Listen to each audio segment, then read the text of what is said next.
It was a sunny Saturday afternoon when Aunt Martha decided to host one of her legendary backyard BBQs. The family had gathered, lured by the promise of grilled delights and a new concoction Aunt Martha had been perfecting, her mystery punch.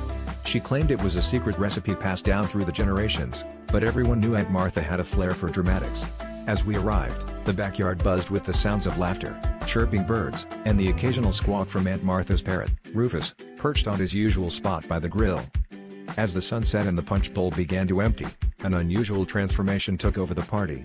My cousin Jeff, usually as shy as a mouse, suddenly grabbed a spatula and launched into an impromptu comedy routine about the trials and tribulations of being a middle child. "I'm not saying my mom had favorites," he quipped, "but if I had $1 for every time I heard, 'Why can't you be more like your brother?' I could afford therapy." The crowd roared with laughter, and Jeff, emboldened, continued his routine. Soon, everyone was taking turns at the makeshift stage, each relative trying to outfunny the last. Even my typically stoic Uncle Dan joined in, delivering a surprisingly hilarious monologue about the perils of DIY home projects. "You know you're in trouble when the instructions start with 'Don't worry, it's normal to have leftover parts.'" He deadpanned, as the family doubled over in laughter.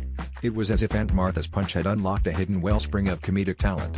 Everyone was in stitches, and the backyard echoed with jokes, puns, and laughter, except for one notable exception, Rufus the parrot. Rufus, however, seemed entirely unfazed by the comedic chaos surrounding him.